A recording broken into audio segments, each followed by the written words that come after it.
The Babylon Project podcast was our last best hope for reruns. It failed.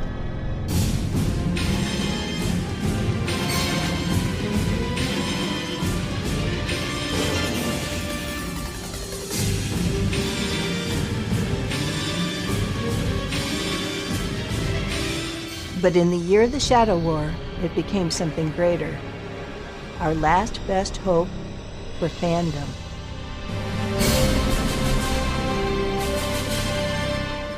The year is 2017. The place, the Babylon Project podcast.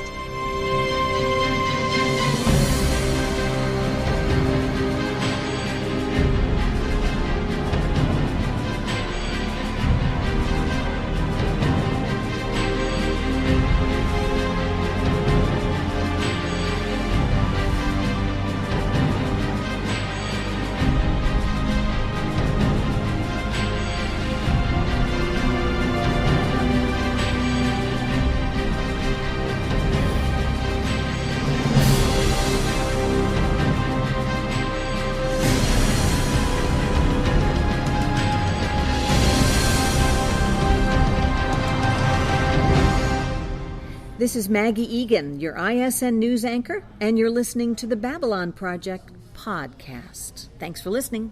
Hi there, Babylon 5 fans.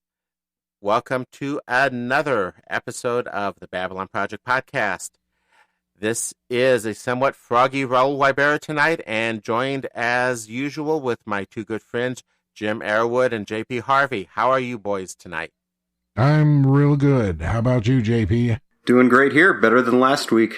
Most of my hoarseness is gone, and it looks like Raoul has it now. Yeah, thanks for the gift. Yeah, see, you guys are really wimpy. See, I'm a teacher. I have a monster immune system. You live in the incubator. Yeah, you tell me about it. He'll be the one survivor. Yep. So, yeah, you guys, I'm going to be counting on you to help carry me a bit here. Looking on the bright side, it'll keep my big mouth shut for a bit more. So, what episode are we talking about tonight? Well, tonight we are looking at third season, episode 11, Ceremonies of Light and Dark. Okay. So this is sort of the follow-up from the Lots of Boom of last week. Yeah. Well, while I suck on some Earl Grey, Jim, how about going ahead and getting us straight into a review? Here we go. Archive. Access. Initiated.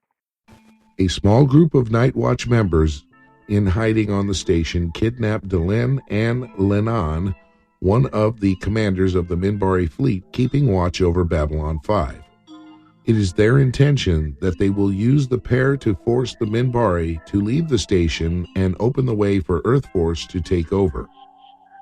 Marcus finds where the kidnappers are. Sheridan buys some time by pretending to surrender to them. A faked reactor leak forces the Nightwatch out of hiding, and Garibaldi leads a group of security in taking them down. Delenn is injured when she intercepts a knife thrown at Sheridan by one of the Nightwatch. Delenn makes an attempt to remount the rebirth ceremony she had tried in an earlier episode. It requires that everyone give up something important to them and confess something. While she recuperates in MedLab from the knife wound, the command staff bring the ceremony to her, each giving up their Earth Alliance uniforms and telling her a secret that each one has.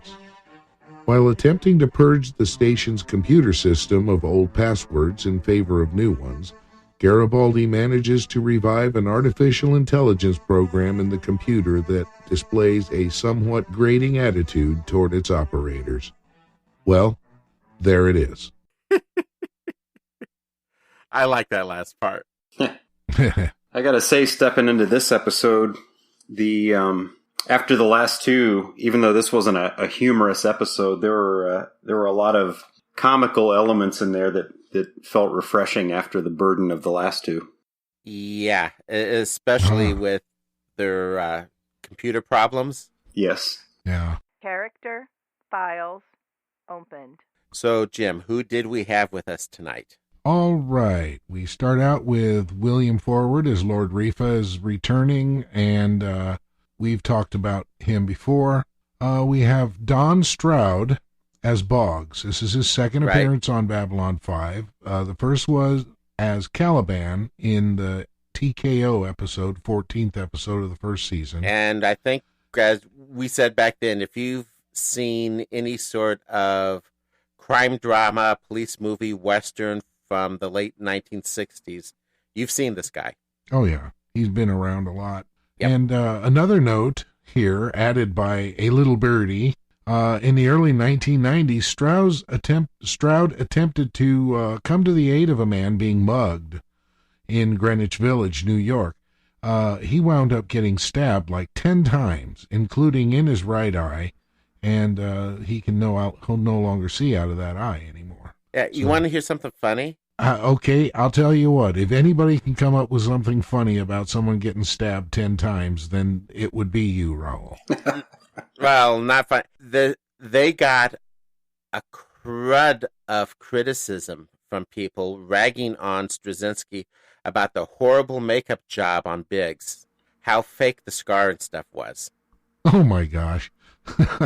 Yeah. Oops. Now, yeah. Oops. Now that reminds me of a funny little story. Told you. It does. I had a foreign exchange student from Munich in my choir, and I talked her into doing a solo at district contest in German. Okay. The judge said in his comments to her after she had sung her solo that her German accent needed some work. Oh, gosh. Yes. So, well, at any rate. Yep. Okay, moving right along. Moving on. Paul Perry as the sniper.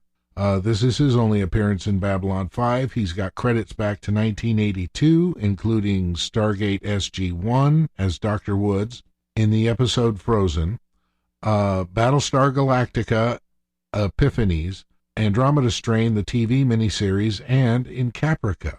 Okay. All right. And Kim Strauss joins us as Lennon. He has 14 appearances on Babylon 5 in various roles. And the next one is, don't tell anybody this, Harlan Ellison as Sparky the Computer. No. Oh, we're supposed to save that one for a surprise. Oh. The Grand Curmudgeon himself. Ah, yes. A man this is his first of 2 appearances, I believe. Yeah, he's a psychop in another one. But Harlan Ellison, a man that I have a great deal of respect for. So as I understand it, he basically plays himself. In this episode, more or less. Mm-hmm. And that is our guest cast. Initiating plot analysis. Well then, about the episode itself. Mm-hmm. First of all, you'll notice Mike's arm is in a cast. Right. That's a real cast. They got it done in black, and it's from that twisting you saw in the last episode in the ground battle. But they are shipping out the Nightwatch, at least all the ones that they can find. Yeah, I think they pretty well have accepted that there's going to still be some lurking around here and there. Right. Just setting up some of the background for the story. The comms are still offline to keep Earth from remote logging in, doing a remote login and overriding. Mike claims he can reset it. And Sheridan has made the decision. He is, except for something that's going to happen later, he is not going to wear his uniform. His conscience won't let it. And he's going to take his regular tour of the station without an escort. Mm-hmm. Okay. I think this is a good move by Sheridan, because especially at this point when things are really unsure and up in the air, there needs to be a visible sign of leadership.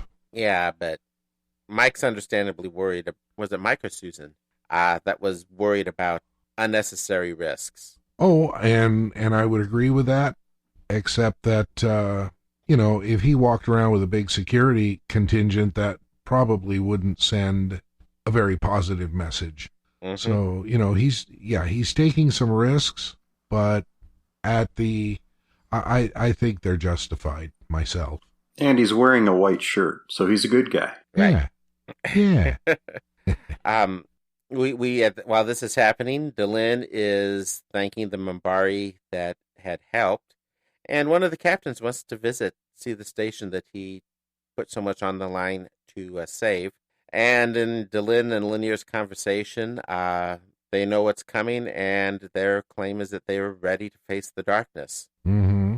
Yeah, and there was a question about prophecy in here, and it's, Delenn was, or Lanier was asking Delenn, I think, and prophecy is a poor guide to the future. And I think that's a real important quote, because you never know what prophecy, what is meant by it when you read it. It's usually quite vague. Mm-hmm. There's no specific things given with it. Prophecy gives meaning to the events that have happened, I believe is the way someone had phrased it. Yeah. It's like I got, several years ago, I got on a kick about reading about Nostradamus. I saw some documentary that was hosted by, in any case, it was all about Nostradamus's things, and it was like, wow, this is really cool. And I started reading everything I could find, and it's all pretty vague, really. I read the translations of his thing, and there's a lot of different ways it can be interpreted. So I don't put a great deal of stock in it anymore. Of course, I'm all grown up now. And the setup of the episode closes with, what do you expect? Someone is hard scoping the captain. Sniper rifle, center sights, target acquired. And he's stopped by one of his associates. Yeah, that was a close call. Yep. After the credits, we find out that Marcus is back. And Delenn is talking to him, talking about planning the rebirth ceremony. And he really doesn't consider himself an Earther. Doesn't have a very high opinion of Earth, having grown up in the colony worlds. Yeah. He just doesn't seem to want a whole lot to do with it at this point. Yep. Well, this is, I guess, where I have to make the comment about reading the book. What was the title of the book? To Dream in the City of Sorrows. Bingo, thank you. Sheridan, we find out what that later is. He's in uniform for the funeral for the pilots that were lost. Well, not just the pilots, I guess the Marines as well. And from what I understand, the liturgy he reads or he recites is a modification of the, I think it's the naval ceremony. That would make sense. And of course, the Star Fury is a modification of the Missing Man formation. Mm-hmm. So I know Straczynski went to an effort to try and keep things as fairly accurate, just an extension of current history and historical practices. Malari seems to finally grow a backbone. Now that he's shut the shadows down, he finally meets with Rifa and shows a little spine, flexes some muscle. Or at least he thinks he has shut the shadows down. Right. He's going to put a stop to Rifa's alliance with Morden because, he's afraid the shadows are going to pull them down. Mm-hmm. I thought his words to Rifa were bold right from the start, too. This wasn't a kind conversation that eased into tension. Well, something to the effect of, says Londo, I thought it would be good for you to come to me, or something like that. Right. Wow. He's not gonna ease into this discussion. No. Londo has built himself a bit of a power base, and he also has the benefit of having foresight of what is happening thanks to Majel Barrett. Yes. Yeah. Yeah. I wonder if that's what stiffened him up a bit. I think it could very well be, because Rifa is not in the picture in her prophecies. Nope. And and we know Londo's going to get power, so he knows this. So he doesn't have to beat around the bush. Which ironically is interesting because Rifa's now open about his aspirations to the throne. Oh yeah. And I think you're right because Londo knows it probably won't be Rifa, so he's having none of that. And if it is, it's not going to last. Nope. Well, and then, to counter Londo's aggressive pushing, Rifa's pretty smug, and he's pretty confident in himself, too. Mm-hmm. And then he said, we need the room to expand, in talking about why he's keeping the shadows with him. And that was very disturbing to me, because it sounds a lot like we need breathing room. Mm-hmm. Germany, 1938. Right. Yes. Very much so. Yeah. And Londo manages to get Rifa to agree. Does it very subtly. If poison is subtle. Right. Yeah, about as subtle as a crocodile. By the way, I mentioned humor in this episode. This isn't a funny scene at all, but there was something that I wondered if this was an attempt at humor at the beginning of the episode here, and then kind of some more blatant stuff happens later. What were the words? Londo says, only an idiot fights a war on two fronts. I think Londo was saying, only the heir to the throne of the idiot would fight a war on 12 fronts. And then it was after that, Rifa makes it clear he's talking about taking the throne. Yeah. So is he the heir to the throne of the idiot? It's like, who aren't they at war with? Right. Actually, I think Londo asks that, doesn't he? Yeah. Right. Who aren't we at war with? Yeah. Yeah. Who are we not at war with? He references neighbors, right, or something like that. Which neighbor? Do we have anybody bordering us that we're not at war with? Yeah. And it may be a bit of a spoiler, but we know that Cartasia is already on the throne. And those of us that have seen the series know what Cartasia is about. And I'll tell you what, Rifa doesn't have a prayer. Yeah. Actually, I hate to say it, but Rifa would be a step up from Cartasia. At least what we see in season 4. Yeah, absolutely. But the poison is an interesting one. The reason it gets the compliance is it's not it sticks around for a while. Yeah. Until triggered. Well, here's what Londo and Rifa's conversation about that entailed. By drawing our forces into a dozen smaller wars, you have effectively weakened our main line of defense should they turn an eye to Centauri Prime. They will not do that. No, they will not, because you are going to take steps to prevent it. And you will start by breaking off your relationship with Mr. Morden. Oh, Londo, you are a fool. You walked away from the greatest power I have ever seen. And now you expect me to do the same? They are the key to my eventual rise to the throne. Why would I abandon them? Because I have asked you. And because your loyalty to our people should be greater than your ambition. And because I have poisoned your drink. Yes. And it is a very interesting poison. It comes in 2 parts. Both are harmless on their own, but when combined, quite lethal. The first settles into the bloodstream and the intestinal walls. It stays there for years, silent, dormant, waiting. When the other half of the poison enters the body, the two meet.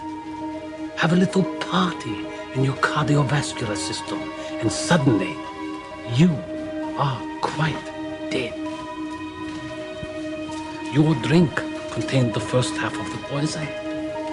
Why? Why did you do this? To guarantee your cooperation. And because sooner or later you would do it to me. Yes, we're returning to the old ways, Rifa. And poison was always the instrument of choice in the old republic, being something of a sentimentalist. I got here first. What do you want me to do? You have encouraged that fool Cartagia to attack worlds that have no value to us. You will now encourage him otherwise. You will bolster our lines of defense around Centauri Prime, and you will have nothing more to do with Mr. Malden. If you do not comply, one of my agents in the Royal Palace will introduce you to the second half of the poison. To your health, Lord Rifa. You know, the most surprising part of that conversation for me is that Londo has a corps of agents in the palace. Mm-hmm. It doesn't. It actually doesn't surprise me. Londo's star has been rising. Yep. So big difference from the ways of a purple robe, jacketed clown. Right. So a couple episodes back, or last episode, we were observing how Delenn observed how Jakar is not the same person that he was when she met him 2 years ago.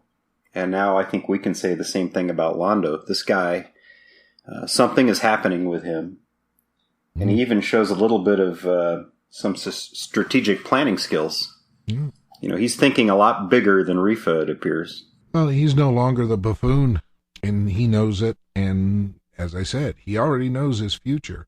Right. And when you think about it, really, a lot of the characters are not who they were at the beginning.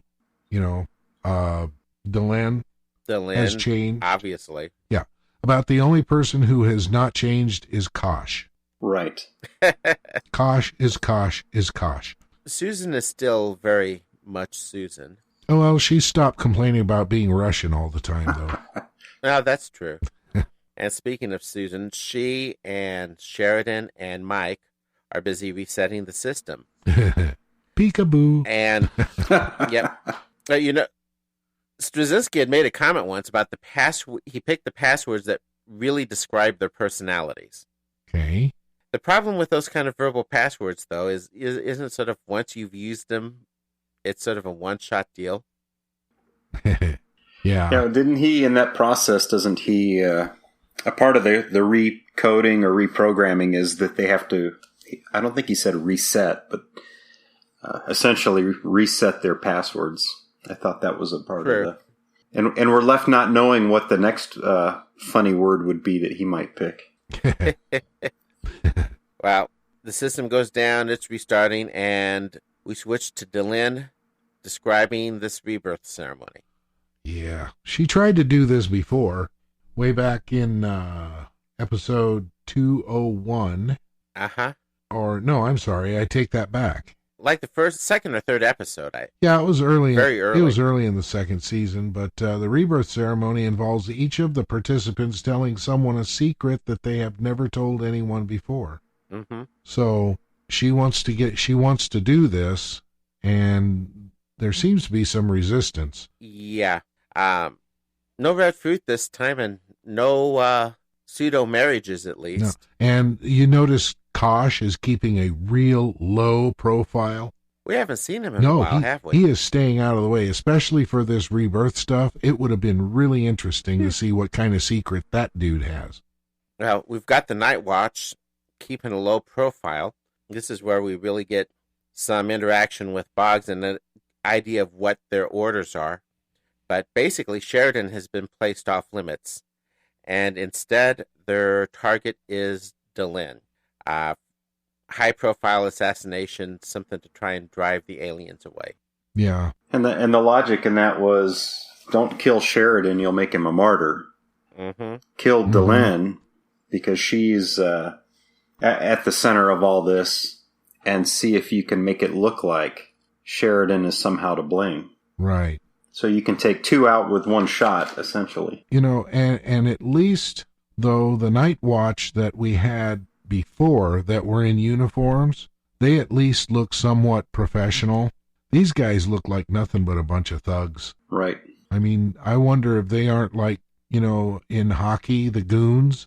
The goon is a guy you send out on the ice to just start fights. Right. And I'm wondering if these guys aren't held in reserve to just be thugs. You pretty much get that feeling. It's like Babylon Nightwatch's own Antifa movement. Uh-huh. But set up Sheridan, take out Delenn, and have troops ready to come in and take back the station. Yeah. And one guy goes beyond being a bunch of thugs. That sniper is just plain creepy. Oh, yeah. He's disturbing. A total nut job. Yeah. Dim bones. I know. I won't try and sing it. Well, and, that he's describing what he has done in the past. Yeah. So it's not what he's planning to do, it's what he has done. So not only do we have a bunch of thugs, we've got a psychopath in there mixed in with it. Mm-hmm. It's disturbing, too, that none of his colleagues seem to be bothered by him. Oh, they just sort of take him as is. Yeah. Yep. And that kind of fits up with Jim's comment about this branch of the Nightwatch basically being their goon squad. Mm-hmm. Well, Delenn is in search of Marcus, in Marcus's what seems to be favorite spot. Mm-hmm. Is it me, or is he kind of avoiding her? Yeah, at least her. Yeah. Well, I think he's more avoiding the rebirth ceremony. He can't really avoid Delenn. I mean, she is his commander. And she has no hesitation about going out to find him. I think she sees it that way too, by the way. It's not, if he's avoiding her, he's avoiding not her, but the questions that she's going to ask. And she unloads one on him here when they sit down and get together. Yeah. Uh-huh. What are you afraid of? Yeah. Well, Marcus he just doesn't want to discuss this rebirth thing. He doesn't want any part of it. Mm-hmm. Well, we get back to a bit of a lighter moment. This keeps slipping in at the points where you need to lighten things up. The system reboot. Yes. Oh, hey, Raul, there was one in that scene with Marcus and Delenn, too. Uh-huh. These were kind of salt or pepper, whatever spice you want, sprinkled through. So she says, quite seriously, what are you afraid of? And do you remember what his answer was? I think Jim does. Oh, Jim? Spiders. He goes, spiders. Scared of spiders. First he says nothing. What are you afraid of? Nothing. Well, spiders. And then they just move on. It's, there's just a little laugh moment right there in the middle of all the tension again. Yeah. Yeah. Marcus hides behind that humor, much the same way Susan does, actually. Yes. But yeah, the system reboots as the Great Curmudgeon. Yeah. More like Don Rickles. Oh, no. Harlan Ellison. No one can. He's one of a kind. Oh, yeah. A real people personality, as far as the old AI. Yeah. Yeah, and it didn't quite work out the way apparently the people who wrote the code intended. Yeah, well, he seems to be running the station fine, at least. Well. But he's annoying. Yeah. Well, Delenn is busy trying to get people, at least more the leadership level of the station, to participate in the rebirth ceremony. And she explains the steps, pretty much what Jim had said earlier, to Londo. And, that conversation goes very downhill very quickly. Yeah, that one goes over kind of like a lead balloon. But you know something? After listening to and seeing part of this ceremony in the past, I have to say that Centauri parties look a whole lot more fun. Definitely. Especially if you're stunning in purple. That was still one of the funniest Londo moments ever. Yes. It just doesn't seem like anybody is really chomping at the bit to do this thing. Well, they caught a sample of it from a couple of years ago, at least everyone except Sheridan, because she's not having much luck with Jakar either. No. And she drags Marcus along with her on the way to meet that Minbari captain that was supposed to come over, because she's not going to let him walk away from it. And Marcus explains his past. And I think you've got that for us, right, Jim? Yep.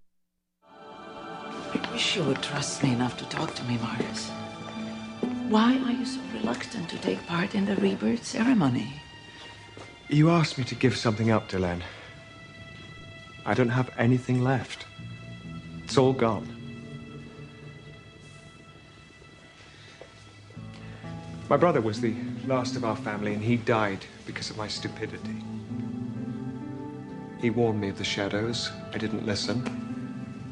And when they came, I lost him, our home, the colony where we'd grown up, a woman I was quite fond of. I escaped with only the clothes on my back and went off in search of these rangers that he'd been going on about. Because he believed in them. And in you. Everything I was, everything I had, all of it died that night. I don't have anything left to give. Then that is exactly what you must give up. Yes. You have lost much, endured much, sacrificed greatly. But you cling to the memory of your sacrifices, of all the things you have lost or left behind. They drag behind you like chains of your own making. They can have a terrible power over you, Marcus. The power of grief and loss and regret. Yes, you have let go of the people, the places, the things. But you have not let go of the pain. You have not forgiven yourself. For what? Being alive. Survivor's guilt. Yeah, she nails it. Mm-hmm. Yeah, that is not something pretty to see. No, and of course, Marcus's story is a lot more detailed in To Dream of the City of Sorrows. Yeah, I'm actually really looking forward to discussing that book. I don't know if we will get every single Babylon 5 book or the 2 trilogies in that book, which are 100% canon. Mm-hmm. But I'm really looking forward to that book. Yeah. But yeah, Survivor's Guild. That actually, as we were listening to this, it kind of, one of my closest cousins was a master sergeant in Vietnam. And there's some similarities in his kind of humor and attitude toward Marcus. He was the sole survivor of an ambush, and still carries a lot of shrapnel around with him. Has to be somewhere else during the 4th of July because the fireworks. I mean, this is what Vietnam was. 50 years ago? Yeah, it's been a while. And he still has to fight the reflex to dive under the table when fireworks go off. But yeah, the book will make all of this really clear. We finished this little rough segment with a little more roughness. Delenn and the captain walk right into Nightwatch's trap. Oh yeah, that's a big oh crap moment. Yep. And as we come back from the commercial break, Mike is still trying to fix the computer.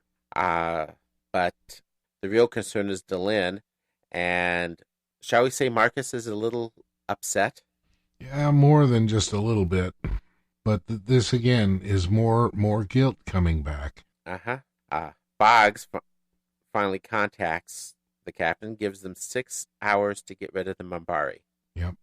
So, yeah, we get another big dose of anti-alien sentiment, thugs and murderers.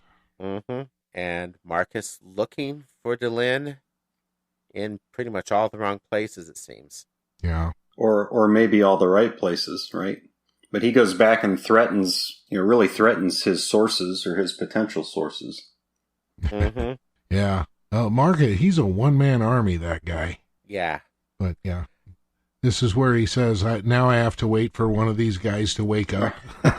Yep. Right. At some point in this.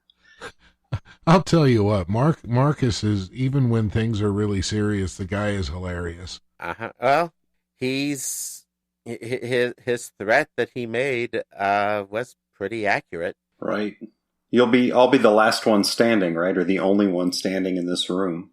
Yeah. 5 minutes after that, right. He's lamenting because he's got to wait. That's right. Yeah. He doesn't make empty promises at all. Yeah. In the meantime, Delenn I don't know if it's supreme confidence or not caring, but she is, or just being brutally honest, but she is really able to get under the skin of the wingnut sniper. Mm-hmm.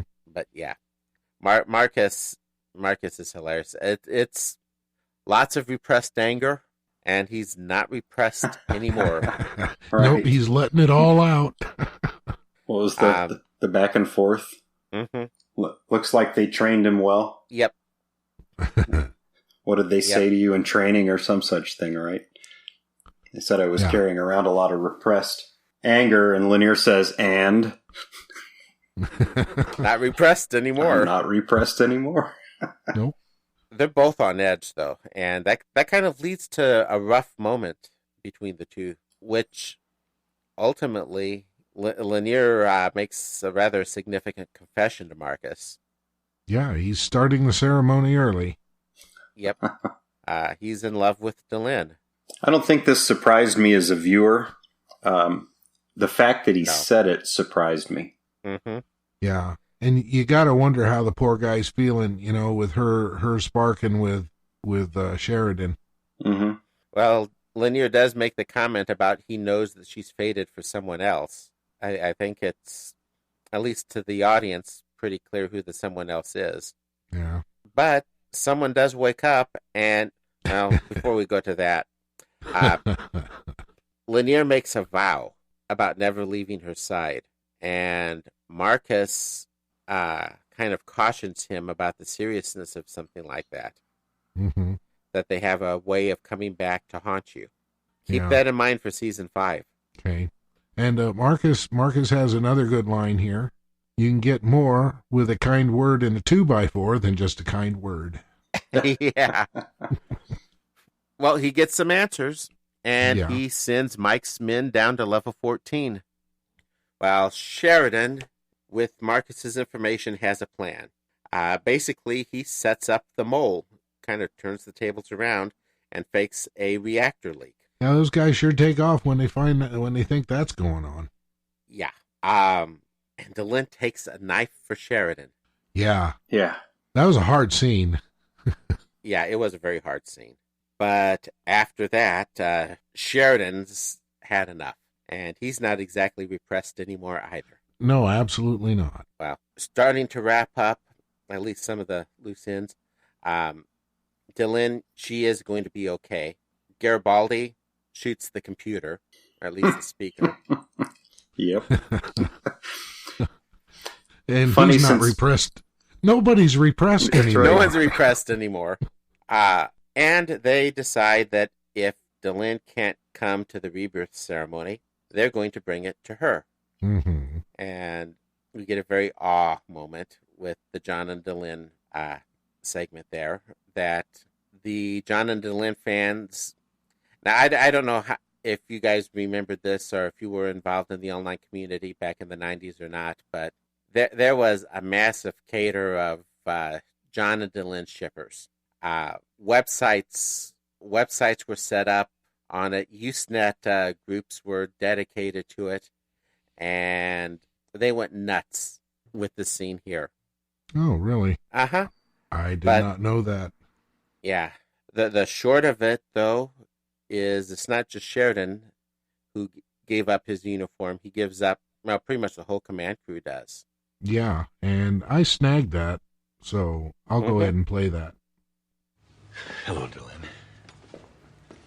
You know, I was thinking, if you couldn't come to the rebirth ceremony, well, the ceremony should come to you.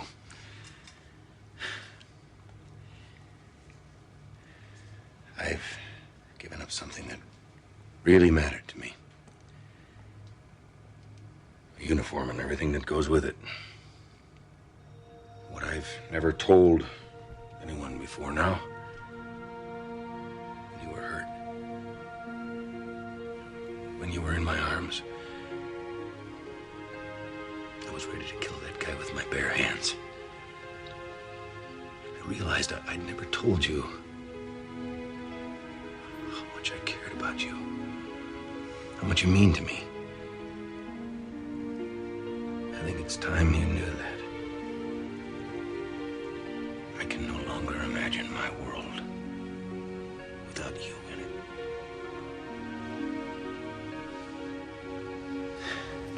I don't know exactly when or how it happened.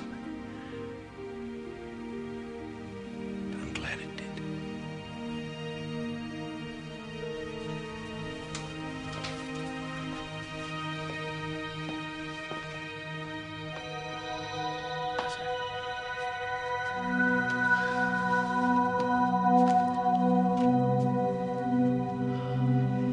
No one knows, but I'm afraid all the time of what I might do if I ever let go.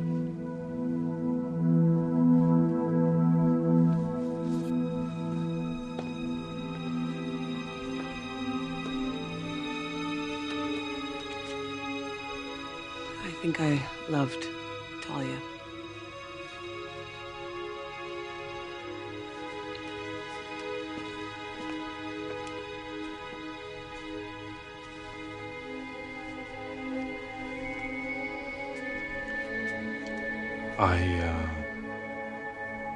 I think I have a problem.